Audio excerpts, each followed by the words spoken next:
I was first introduced to Kingdom Hearts by my brother, who had described it as a Disney game with Final Fantasy characters, which is an accurate description, although it is very simple and missing the complexity that the series would later be known for.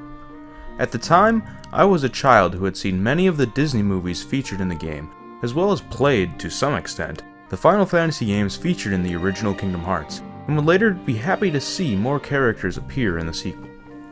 However, since Kingdom Hearts 2, there has only been one new Final Fantasy character added to the Kingdom Hearts saga, and while I do think it was a clever idea to use Zack Fair in Birth by Sleep, as it served as a prequel to the rest of the series, and also implies that Zack would later share the same fate he has in Final Fantasy VII, it is a bit disappointing to only have the one character appearance. I'm leaving Dream Drop Distance out of this discussion, as I do think that having a dream world where a different Square Enix IP exists in the place of Final Fantasy is a cool idea, but I don't want to see this trend continue, as there is still a plethora of things that can be taken from Final Fantasy and used in the Kingdom Hearts. Right out the gate, I want to discuss the impossibility of a world based off of a single Final Fantasy game. Not an all-encompassing world, incorporating many Final Fantasy elements, locations, and enemies, as that would be very possible. However, those traits just as easily, if not easier, can be attached to a Disney world instead of having to create a whole new world with a new story, and possibly even original characters. A single Final Fantasy game can take just as long, or even more time, to beat than a Kingdom Hearts game, as opposed to a Disney movie, which usually has the runtime closer to 2 hours. Condensing a single Final Fantasy game into the size of one Kingdom Hearts world would be equivalent to writing a book report on The Hobbit, but solely using the back cover for your information. That's not an assignment that's going to pass. One way that I think could resolve this issue is, instead of a full-fledged world, a single Final Fantasy game could be utilized as a book, similar to the 100 Acre Wood in Kingdom Hearts 1 and 2. You would have different pages detailing different events of the game, but there are things you could easily leave out. This also goes around having to build one world that transitions from one area to the other by having separated areas detailing one event that happened in the game. With this formula, it would then come down to choosing a single Final Fantasy game that could fit this. Personally, I feel Final Fantasy IX would work the best here, as it is a very cartoony looking game which works well with the Disney aesthetic already seen in Kingdom Hearts. 9 also serves as a love letter to the previous Final Fantasy games, and is full of references to the previous entries in the franchise. There's also a heavy theme of friendship, which is unarguably one of the most important themes in the Kingdom Hearts franchise.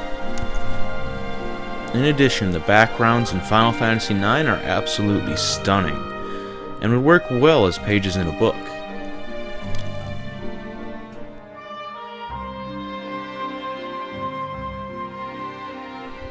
The biggest drawback to the idea of using Final Fantasy IX is the fact that Vivi already exists in the Kingdom Hearts universe. This doesn't completely derail a Final Fantasy IX book, as there are many great characters to work with, but for a lot of people, it's not Final Fantasy IX without Vivi. This is the main problem with adapting many of the popular Final Fantasy games into a proper world. Their characters exist elsewhere in the Kingdom Hearts universe. Ultimately, I'd like to be proven wrong and have a Final Fantasy world in future installments of Kingdom Hearts, but I don't really see it happening.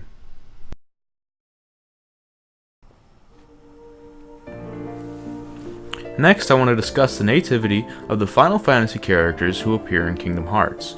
For the most part, we see Final Fantasy characters appear in the original worlds and not in the Disney worlds, with the exception of Cloud, Sephiroth, Zack, and Auron, who are all seen in Olympus Coliseum. Cloud and Sephiroth are both later moved to Radiant Garden in Kingdom Hearts 2, suggesting that Radiant Garden is their world of origin. Zack and Auron are a bit more complicated to figure out.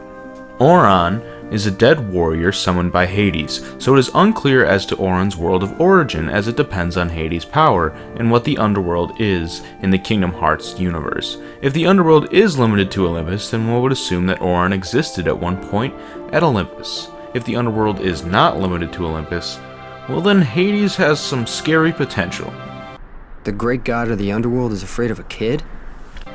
Zack, on the other hand, is not only seen in Olympus, he seems to be designed to fit the aesthetic of the movie Hercules, which is awesome, and I would love to see more Final Fantasy characters appear in the Disney art style. Zack seems to originate from the Olympus Coliseum in the Kingdom Hearts universe, as he is there at the same time that one would assume the rest of the Final Fantasy cast would be at Radiant Garden in Birth by Sleep. While Zack is the only new Final Fantasy character in Birth by Sleep, he was not the only one planned. Originally, Laguna Lior from Final Fantasy VIII was supposed to be present at the Mirage Arena. It is uncertain what Laguna's role would have been at the arena, but it has been speculated that he would be the one in charge of the arena. Laguna and Zack's presence in Birth by Sleep serve as a mirrored version of the respected Final Fantasy timelines, instead being portrayed in the Kingdom Hearts universe, with Zack later joining with Cloud and Laguna being the protagonist in the flashback sections of Final Fantasy VIII. We see the parallel best during the credits of Birth by Sleep, where we see a black feather slowly fall down at the doors of the Coliseum, and we see Zack disappear, implying Sephiroth's presence.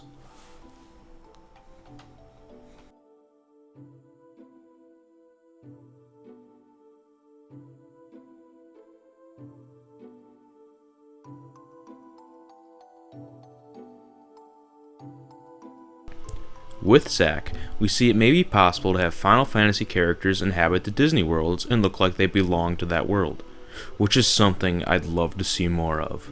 For example, having Red 13 appear in the Pride Lands should they ever return there, or Freya in a Robin Hood world, or even Lightning in Treasure Planet. Since I am on the topic of characters, there is a scene in the credits to Kingdom Hearts 2 I want to take a look at. In this scene we see Leon, who was Squall from Final Fantasy VIII, but renamed after failing to stop the darkness from taking over Radiant Garden. From this letter emerges a pair of wings that match those seen on the back of his jacket. These wings can also be seen on the back of Renoa's outfit. Renoa Hartley is Squall's love interest from Final Fantasy VIII, and this scene here seems to hint that Renoa exists in the Kingdom Hearts universe. Whether this will turn into anything in the future has yet to be seen, but it is a nice nod for fans of Final Fantasy VIII. Another nod to Final Fantasy VIII is seen in one of Sora's victory animations in Olympus Coliseum, where he mimics Squall's victory animation in the Final Fantasy game. I'd also love to see Final Fantasy enemies appear in future Kingdom Hearts installments. The most obvious choice is having villains appear as post-game bosses, similar to Sephiroth in Kingdom Hearts 1 and 2, but hopefully a different villain, as Sephiroth has yet to acknowledge my previous two victories against him. A great optional Final Fantasy boss would be Gilgamesh, the dimensional traveler always looking for a new sword to add to his collection. It makes so much sense for Gilgamesh to challenge Sora for the Keyblade, and I'm surprised it hasn't been done yet. Other bosses that could appear could be reoccurring enemies throughout the series, such as the Behemoth or the Iron Giant. Summons could also appear as optional bosses, or even as summons themselves. Proof has been found that Bahamut was originally going to be a summon in the first Kingdom Hearts game, however it did not make it into the final product, and honestly, I'd rather just have Disney summons and be able to fight the Final Fantasy summons, similar to the summons appearing as bosses in Final Fantasy XIV A Realm Reborn. Hey, you made it to the end of my very bad first video. I want to do a lot of videos on Kingdom Hearts. It is a series that I really like. I also really like Final Fantasy. So, to me this seemed like a no-brainer, and I know I'm missing stuff, and I might actually revisit this topic another day. But for right now, I feel like I've said some things that I just wanted out there, and we'll keep the rest for another time. But thank you for sticking through this video.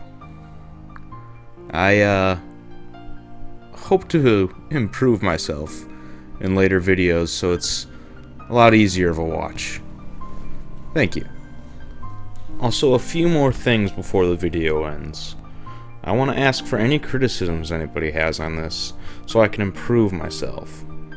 I'd also like to hear any other instances of Final Fantasy and Kingdom Hearts that you guys have found, because I actually want to encourage discussion with these videos. Oh, and the very last thing before I leave.